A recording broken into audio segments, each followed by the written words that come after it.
This is a guest essay written by Ehud Nior, a writer from Israel. There is an elephant standing silently behind the dais, used by those spewing hatred of Zionists.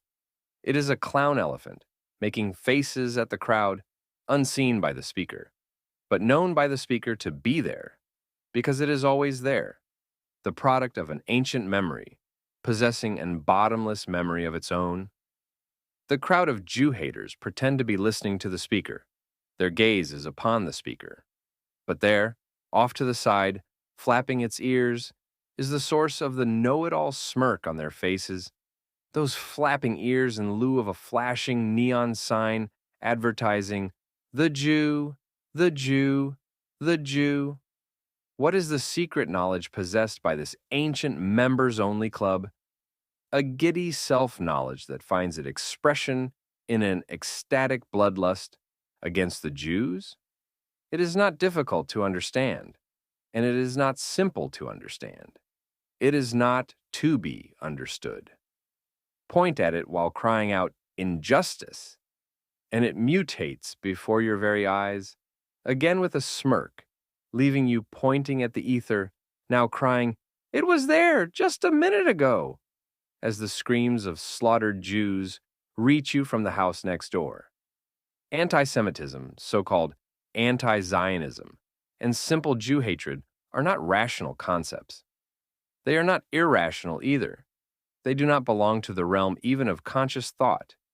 It is a menacing, silent clown elephant flapping its ears at you. The Jew, the Jew, the Jew. Now the Jew haters are facing a different Jew. A Jew, unafraid, who instead of focusing on what is said at the dais, and with great toil refuting what is said, point by point, eloquently, winningly, but never to any avail, a Jew who instead of looking with horror at the flapping, mocking elephant ears, steps and turns back, surprisingly to the haters, to see generations of kin, almost as if making a final weapons check before the crucial attack, realizing that the backing of Jewish forebears is the only backing needed for what is coming, a Jew at the head of a long line of trudging Jews, Jews who have been trudging faithfully, hopefully, Jews who have been trudging since that first trudge out of Egypt. Empowered by that vision, the new Jew turns forward with a straightened gaze at the source of the purulent hatred, and sees that the elephant ears have cocked and ceased flapping, and the speaker at the dais has gone silent, hurriedly gathering the pages of the tired, age-old speech that are already being scattered in the wind. The elephant slowly turns and walks away. The new Jew makes note of the unexpected victory, asking, "How is it possible that such evil is in retreat?" They live-stream their rape and pillage of us, calling home to proudly tell their parents, "Dad, I've killed 10 Jews," and received an answer, "Allah be praised. I am proud of you, my son." And when we turned to the world, we heard, "Prove it, it never happened. Fake videos." This gut punch, or secondary rape, is not new to the Jews. Sometimes, most times, the after-pogrom is worse than the pogrom itself. The angel of death lingering over a pastiche of the worst behavior that humanity has to offer, behavior that continues until the perpetrators relent out of boredom. And yet, this time is different. The clown elephant has turned a corner and is out of sight. The keynote speaker for evil is not to be found. Their departure was precipitated by a new voice in the streets, once very rare because it carried danger, and as such had its beginnings in a small, still voice, awakened by the inner moral candle of good people. It is now growing into a mighty roar. I stand with the Jews. The fabulous, even miraculous thing about this proclamation is that it is fixed forever. There is no limit to its reach. The heart that is open to it will hear it and respond. It represents a moral clarity that has been absent, that has been hidden for too long by a wall of flapping clown elephant ears. What precisely is meant by standing with the Jews? For all the sound and the fury of this miraculous war, there remains a deep wound. Great evil knows the weak spot of the good. The greater the evil, the more painful the hurt. Standing with the Jews at this time means standing with the emaciated, scourged Jews in the dark and dank tunnels of Gaza, serving as human shields for the poster child of evil. No less than that. What reward is had for making this stand? One might think that the good deed is in and of itself all the reward that is required. It is. That is a basic truth.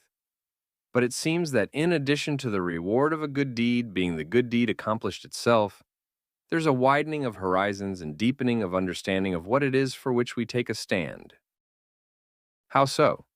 The answer is to be found in the quandary of the Jew haters, due to the decimation of their frontline representatives in the face of righteous Zionist fury. Things are going badly for the haters of Zion, and this is just the beginning. There comes a time in free societies when falsehood folds in upon itself like a collapsing star, the lies fueling this dark sun depleted by a new light of simple good people, proclaiming the good word, we stand with the Jews. That evil gaseous giant that is Jew hatred is slurped back into the void where it belongs. In its place, a new light, illuminating the farthest reaches of the tunnels under Gaza, gently alighting upon those beautiful Jewish souls, dead and alive, our brothers and sisters, truly our brothers and sisters, and our souls, clinging to their souls. We see with a clarity what was always there before our eyes, but was hidden by layers of subterfuge. The value of a life, the holiness of life itself, the cadence of the march of the trudging Jews through history, L'Haim. It is not the Jew bearing witness to the value of life that stamps an impression on the modern consciousness. That witnessing has not been acknowledged by the Gentile world for over 3,000 years. On the contrary, this statement of the obvious, that life is holy, has been twisted and cruelly turned against the Jews over millennia. What has been revealed, now that the tide of darkness has begun to recede, is the impression left on the modern consciousness by the anti-Jew. We see and understand now that it had been concealed only by the flimsiest of disguises, another gut-punch insult to the Jewish survivors of the ages, and to the survivors of the October 7th pogrom. Hidden by the flapping ears of the clown elephant was the impression of a death cult. This was a death cult that instinctively knew its mortal enemy was the nation that worships life, and the nation that worships life has belatedly realized that there is no compromise with the death cult. There is only life or death, light or darkness, good or evil. The proof of this is provided by the death cult practitioners themselves, just as they provided the proof of the pogrom through live streaming of the atrocities. This proof is to be found in the exchange rate fixed by the death cult market of human trafficking, more popularly known as a prisoner exchange. In particular, the prisoner exchange known as the Gilad Shalit prisoner exchange. This deal provided the terrorist manpower that was the driving force behind the October 7th pogrom. What was the human trafficking exchange rate for that deal? 1 equals 1,027. One single Jewish soldier who had been on guard on the Israeli side of the border with Gaza, in exchange for 1,027 terrorist prisoners who were collectively responsible for the death of hundreds of Israeli citizens until their capture, and after their release, for the death of hundreds more tortured and raped in the October 7th pogrom. In addition, Israel well knew the price for releasing such prisoners. Previous prisoner swaps had seen the released terrorists return to their evil ways, continuing to murder Jews at each and every opportunity. On the measuring scales of their own design, the Arab Jew haters demonstrate for anyone wishing to see who is for life and who is for death. This is the reason that the Jewish nation cannot enter into negotiations with those who hold our captives. This day after the pogrom torture, that lasts sometimes for years, is effective. The collective Jewish soul is torn asunder into a million pieces. It is a festering sore that does not heal as long as there are Jews in captivity. This is a great pain for the Jews. First and foremost, we acknowledge this. We are hurt by the fact that we cannot save the captives. We are tortured every day, always with the accompaniment of the eternal Jew music. Not there, but for the grace of God, go I. Rather, there I sit, there my children sit, there my grandchildren sit, because it could be.